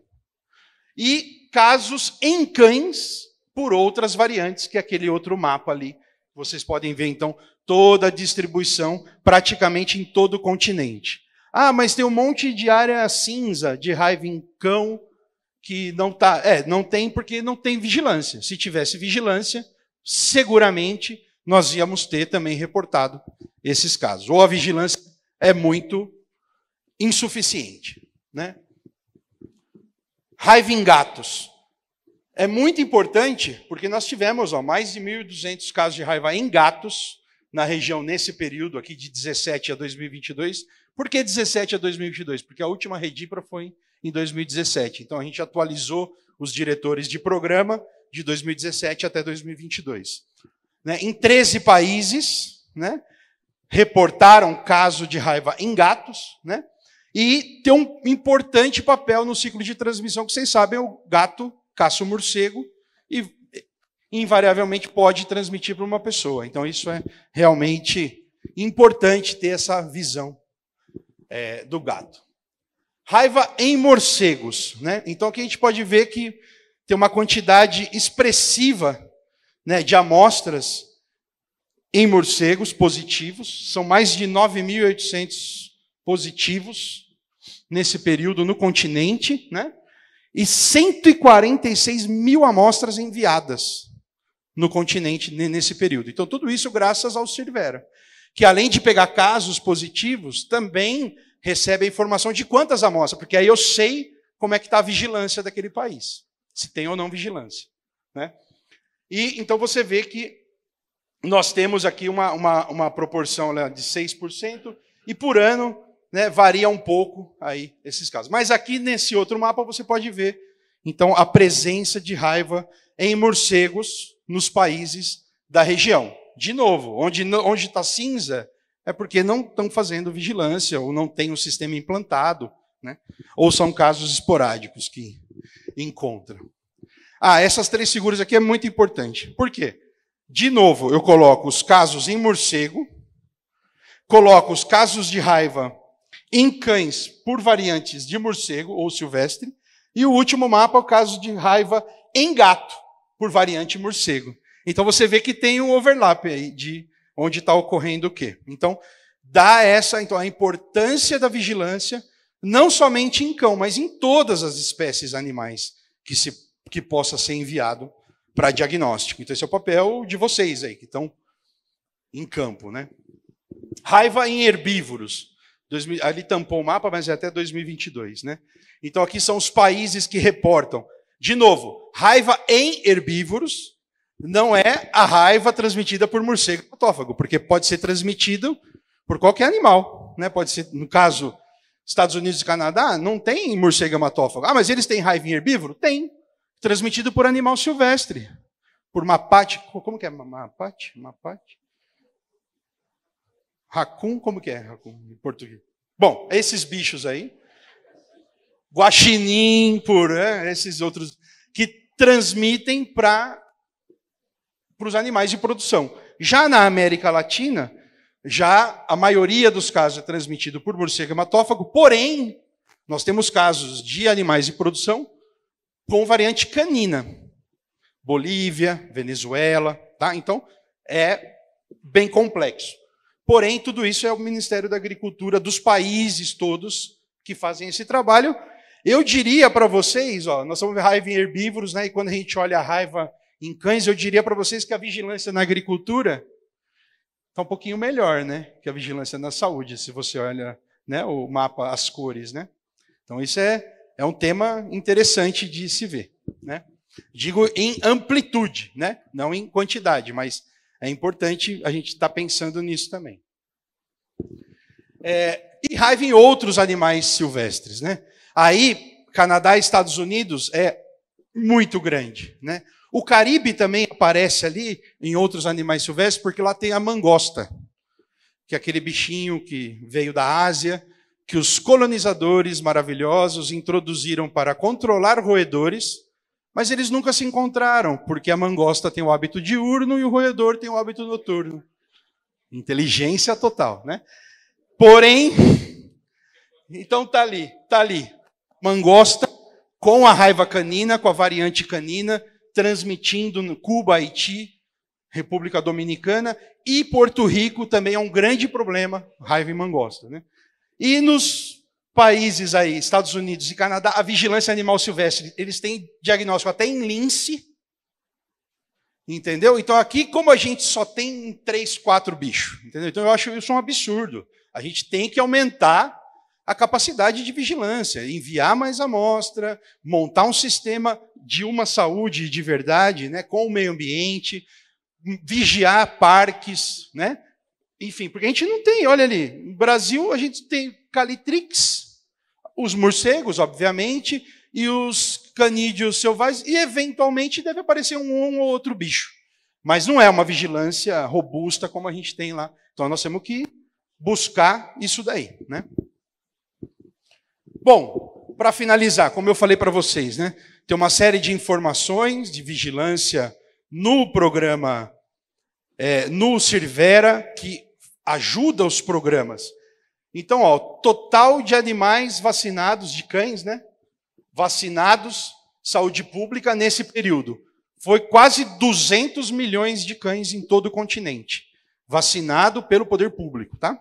Aí, basicamente, do México até os países que tem. Por exemplo, Uruguai, Argentina, Chile, sul do Brasil, não tem campanhas, né? Então, aqui é os dados de campanha, né?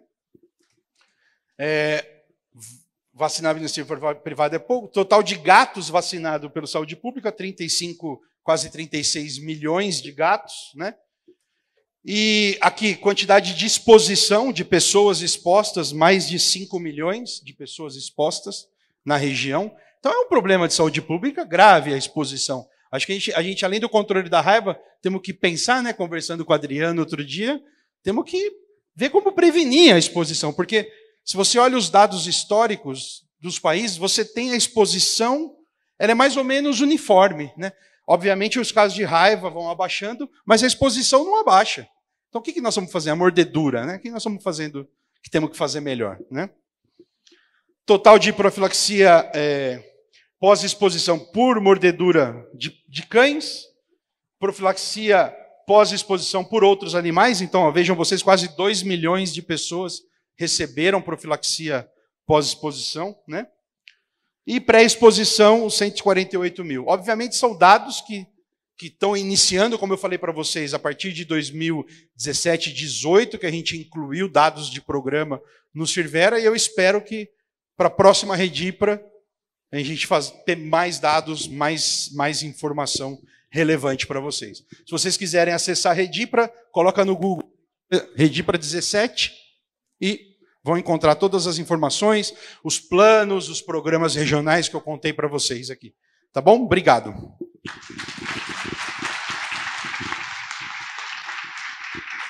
Obrigada, Marco. Então, como a gente viu, acho que a definição melhor para saúde única, no contexto especificamente da raiva, foi a intersetorialidade, né?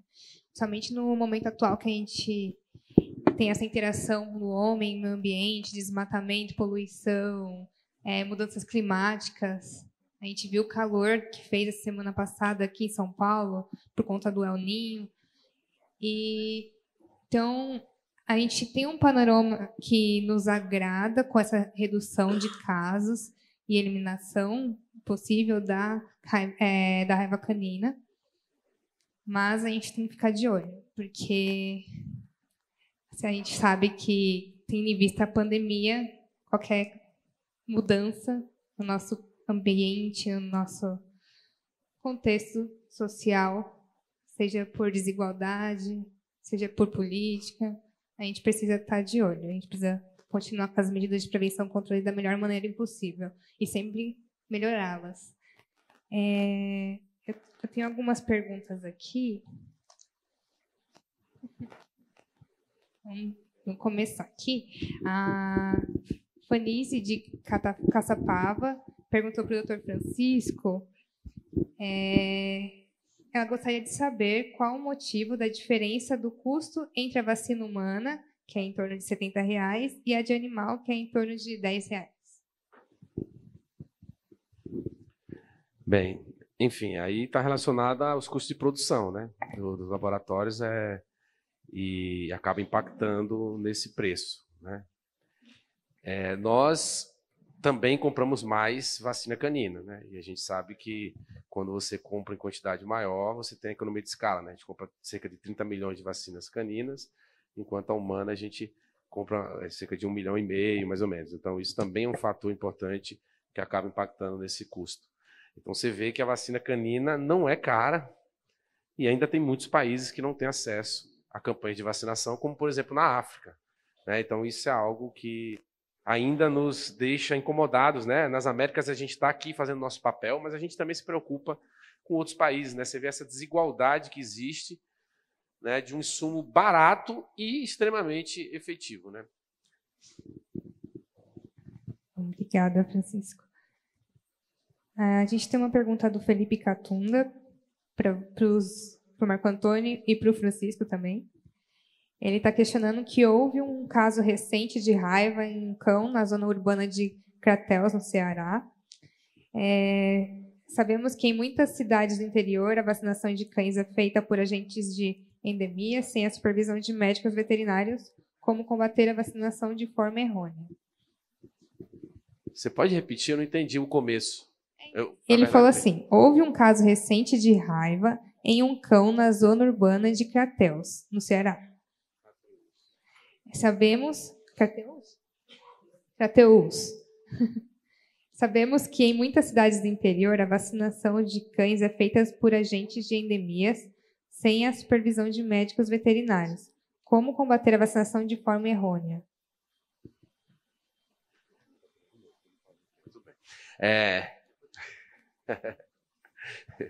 Não, desculpa, pessoal. É o seguinte. Primeiro, esse caso, né, de Crateús, né? Nós não temos conhecimento de caso de raiva canina em Crateús, né? Pode ter tido algum caso em Crateús por outra variante, né? Enfim. Você sabe desse caso, Silene? No Ceará, desculpa. Não, né? Nós não temos, assim, não fomos notificados, né? Então acho que é uma informação importante para a gente saber e alinhar sobre isso, né? Então, de toda forma, variante canina nós temos certeza que nós não temos, porque nós temos desde 2015, nós não temos casos em 2017 em cães. Quanto à questão dos profissionais, gente, essa é uma questão que vai além do Ministério da Saúde, tá? Existem leis que regulamentam as profissões e que dão àqueles conselhos o direito, né, e o escopo de atuar naquelas profissões e delimitar quais são as atribuições privativas, o que não é privativo, enfim.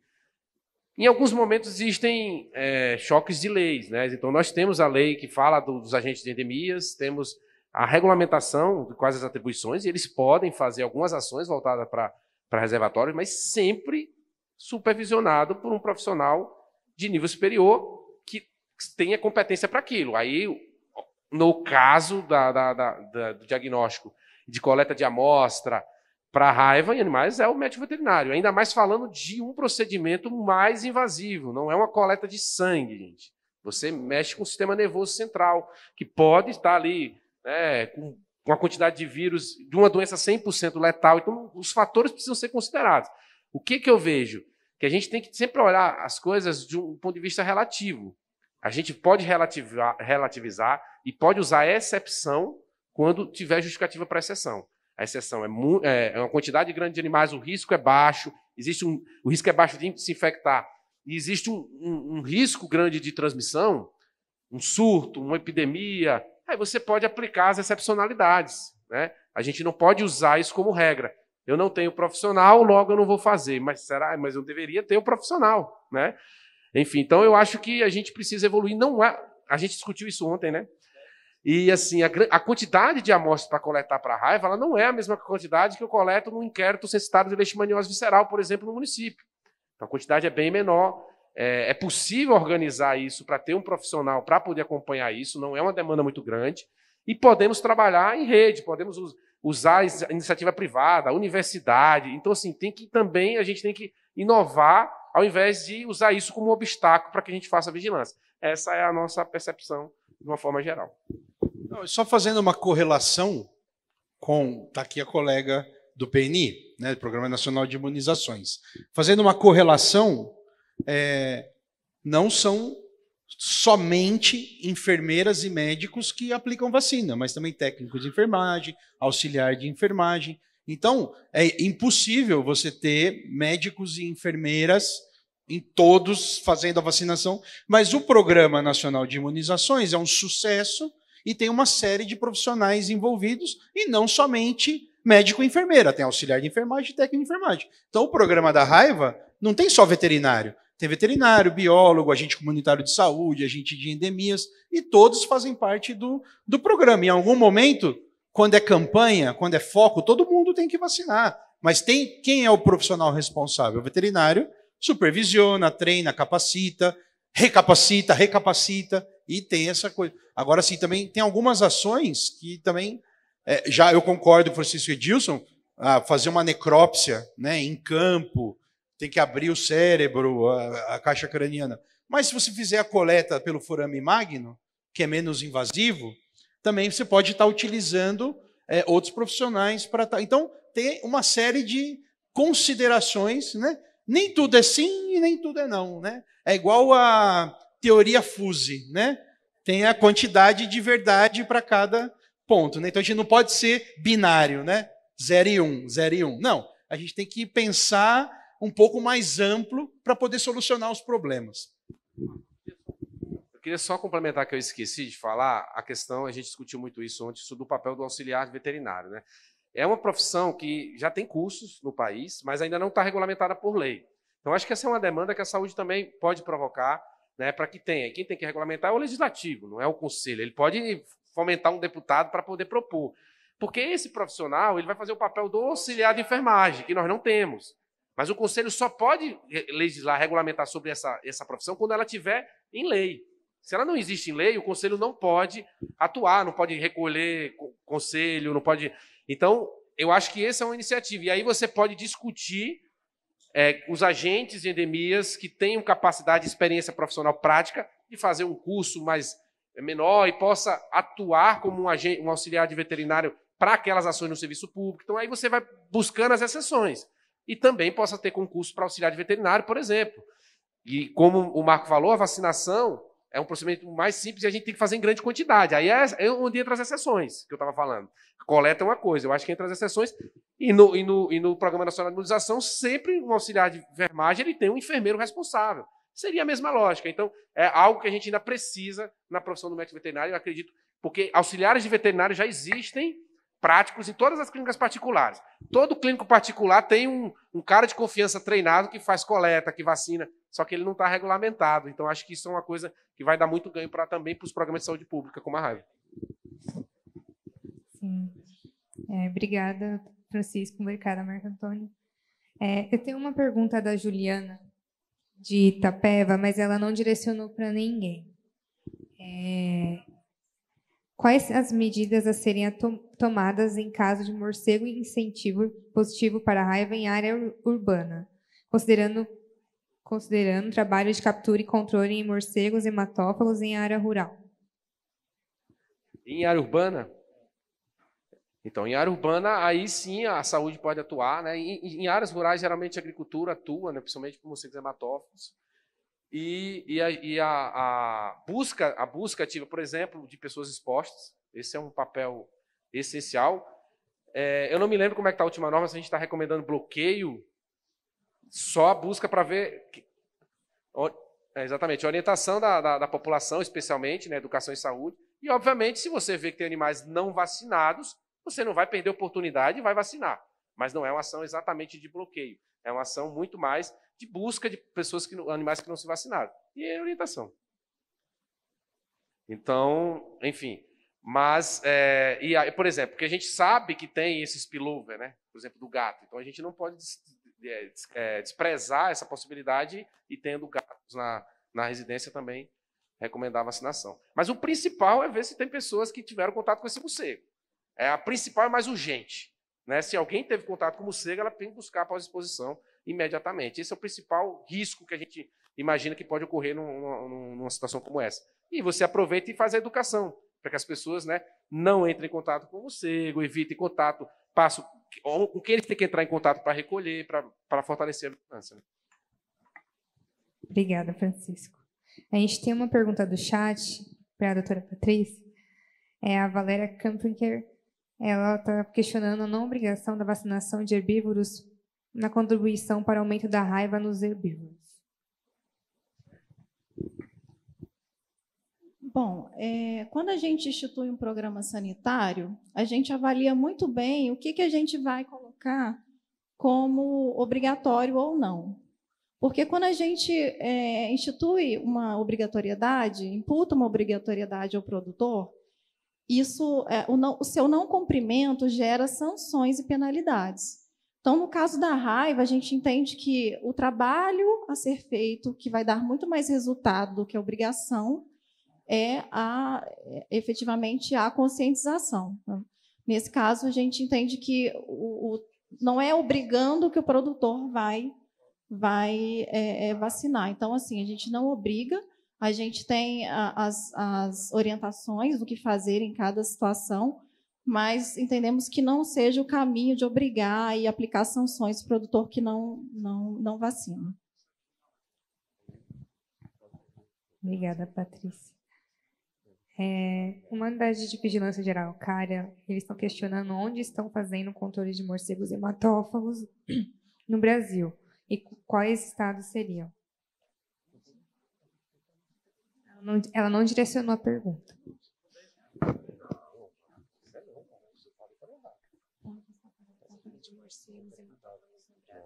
Quem e quais? Eu falei errado. Bom, o controle de morcegos hematófagos no Brasil, ele é realizado em todos os estados, né? Como eu mostrei, como eu falei durante a apresentação, ela é feita em graus variados, de acordo com as notificações recebidas de agressão, de casos suspeitos, e também pelas condições do serviço veterinário estadual, né? Então, a gente verifica que alguns estados com um rebanho bovino maior, essas ações são realizadas de forma mais contínua e mais predominante. Alguns estados que têm um rebanho bovino menor ou que o serviço veterinário tenha condições menores de execução, esse controle é realizado de forma em menor quantidade, mas todo o programa prevê, né, essas ações de controle de morcegos hematófagos em nível nacional. Bom? Obrigada. E mais uma pergunta para você, Patrícia. Com o fim da vacinação contra a aftosa, pecuaristas não estão mais interessados em manejar o rebanho só para vacinar contra a raiva. Que ações o MAPA busca fazer nesse sentido? É o Paulo Brandão, da USP. Inclusive, a gente já percebeu o reflexo da suspensão da vacinação em outras vacinas importantes, que é no caso da brucelose, que é uma doença de programa, uma doença que a vacinação é obrigatória. A gente já verificou o reflexo dessa parada de vacinação em relação a outras doenças. Então, o que o MAPA prevê de fazer é que o Serviço de Saúde Animal atue mais intensamente nas localidades que se observa a queda dos índices de vacinação, tá? Para que as ações de defesa sanitária continuem sendo realizadas, mesmo com a suspensão da vacina contra a febre aftosa, que até hoje, né, até então, foi o carro-chefe da defesa sanitária no país, mas que está deixando de ser o foco principal pela sua erradicação, e aí eu acredito que agora é a vez das doenças endêmicas tomarem, né, o seu protagonismo também nas ações de defesa sanitária. Obrigada, Patrícia. E, então, para finalizar as perguntas, o Paulo também fez uma pergunta para todos os membros da mesa. Ele questiona por que se coloca a variante de canídeo silvestre como diferente da variante antígeno 2 de cães, visto que estudos mostram que não há diferenciação entre estas e quais cães e canídeos silvestres transmitem raiva entre si. Tá todo mundo olhando para mim, então. Então, assim, vamos lá. Geneticamente, elas são muito similares. Cadê o Enio aqui? Ele me corrige. Enio, cadê o doutor Enio? Geneticamente, são muito similares. Porém, a diferença é a seguinte.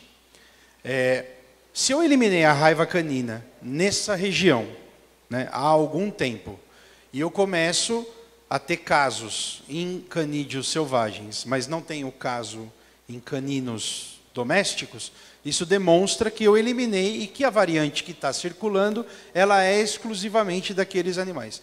Porém, se há uma área onde eu tenho a presença, tanto no canídeo doméstico como no canídeo selvagem, é muito difícil eu fazer essa diferenciação. Então, por exemplo, nós tivemos casos recentes no Paraguai, por exemplo, o Instituto Pasteur fez o sequenciamento, e no Paraguai, nessa região onde aconteceu esse caso, variante 2, canídeo silvestre, não tinha caso canino.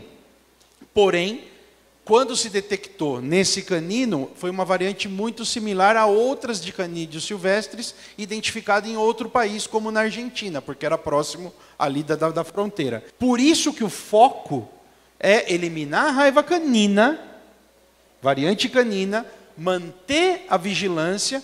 Começo a detectar em outras espécies, então isso demonstrou que saltou. Teve o spillover do cão para outra espécie, mas eu não estou tendo o spillback, que é a volta da variante do silvestre para o canino doméstico. Então, por isso que aqui, quem perguntou foi o Paulo Brandão, né? Paulo, a única forma de você poder dizer efetivamente que é uma variante de origem silvestre é você ter o controle e a vigilância estabelecida na população canina. Agora, se você não tem amostra enviada de cães, se você não tem uma vigilância, realmente você não vai poder dizer se é só silvestre ou se é canino que passou para silvestre ou vice-versa, ou que está essa confusão.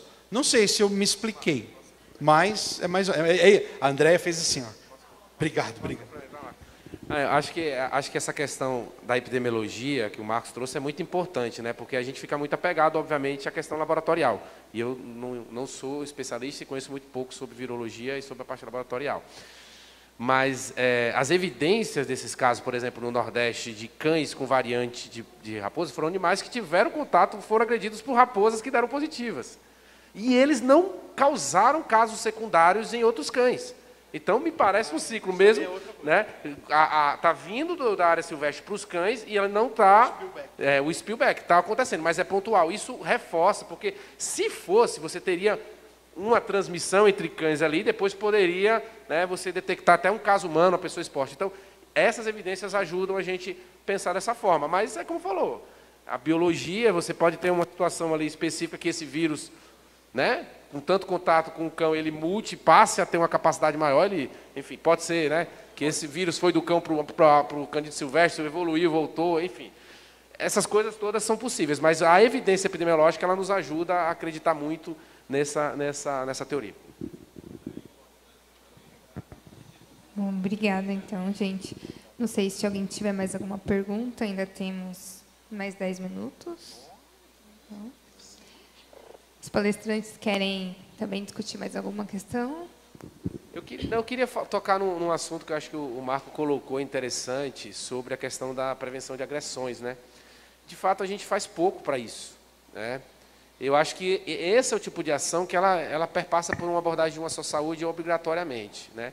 A gente tem crescido muito nos governos, né, no serviço público, instituições públicas responsáveis pelo bem-estar animal, pela guarda responsável, com programas de chipagem, enfim. Eu acho que a gente tem que se aproximar desses grupos para também começar a tratar esse assunto e abordar, né? No nível federal, nós temos agora, no meio ambiente, uma área específica para cuidar e para tratar, né? E querem lançar um programa, eles estão com a proposta de lançar um programa de manejo de cães, manejo reprodutivo de cães e gatos, e a gente tem trabalhado muito próximo para discutir.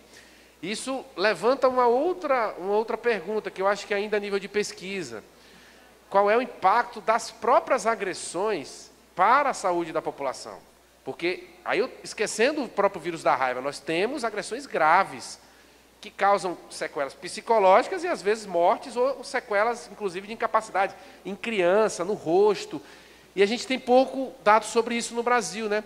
Eu sei que nos Estados Unidos eles têm, até existe uma ONG que trabalha com isso, e a gente poderia, né, fomentar mais pesquisa nesse sentido, né? Então, eu acho que até um apelo para os pesquisadores, é óbvio, o Ministério, a gente tem a raiva ainda como prioridade, mas é um outro agravo, que aí não é uma doença, que pode estar, né, também afetando a população, e a gente não mensura o quanto que isso impacta, né? A doutora Patrícia, ela gostaria de também complementar um questionamento que foi feito. Vou passar para ela. Com relação ao questionamento de obrigatoriedade ou não da vacinação, né?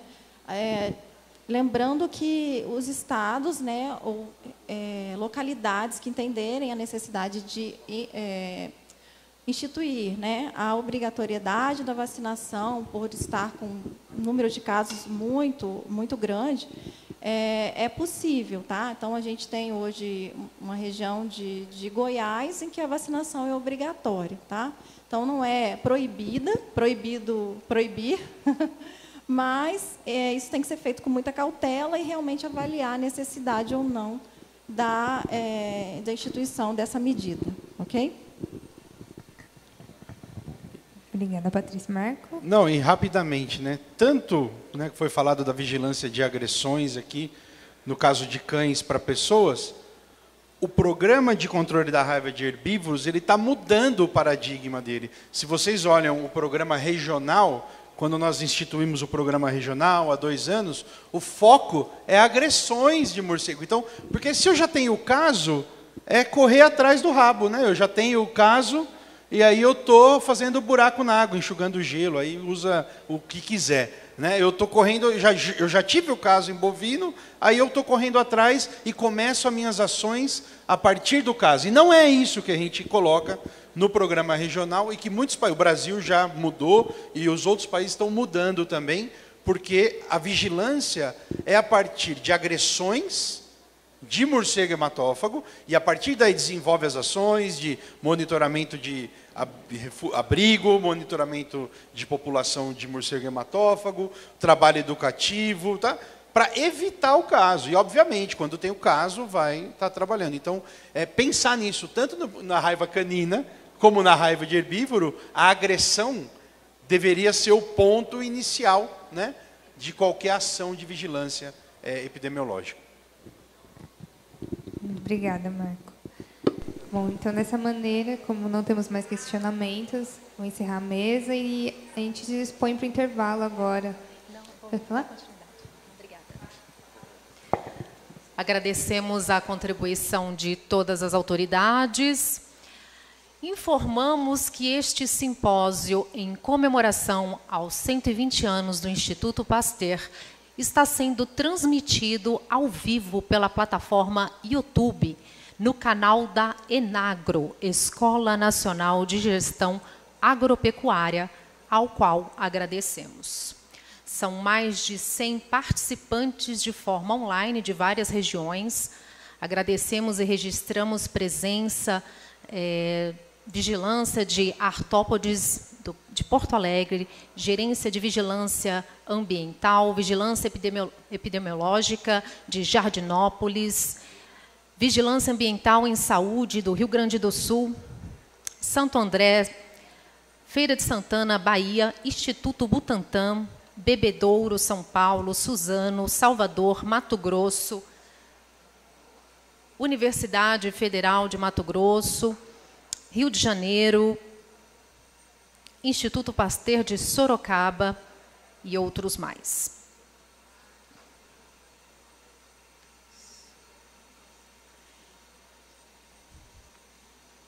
Informamos também que a lista de presença deverá ser acessada pelo QR Code que está no telão. Vou passar a palavra para a senhora Keila, que passará algumas informações.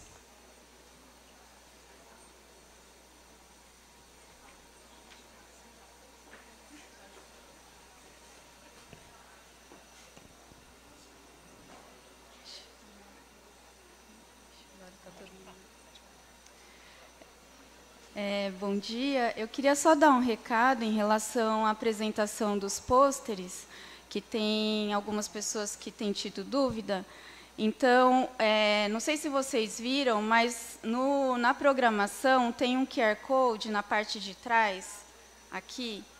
E aí, nesse QR Code, você vai ter o acesso aos anais dos resumos do evento, né? Então, vocês têm que acessar pelo QR Code e verificar qual que é o número do seu resumo. Aí, de acordo com a numeração, você vai procurar ali na tela, nas telas que tem os totens, tá? Hoje vai estar sendo apresentado do número 1 ao número 58 e amanhã será apresentado do número 59 em diante. Tá bom? Qualquer dúvida, pode procurar alguém da organização, tá bom? Muito obrigada.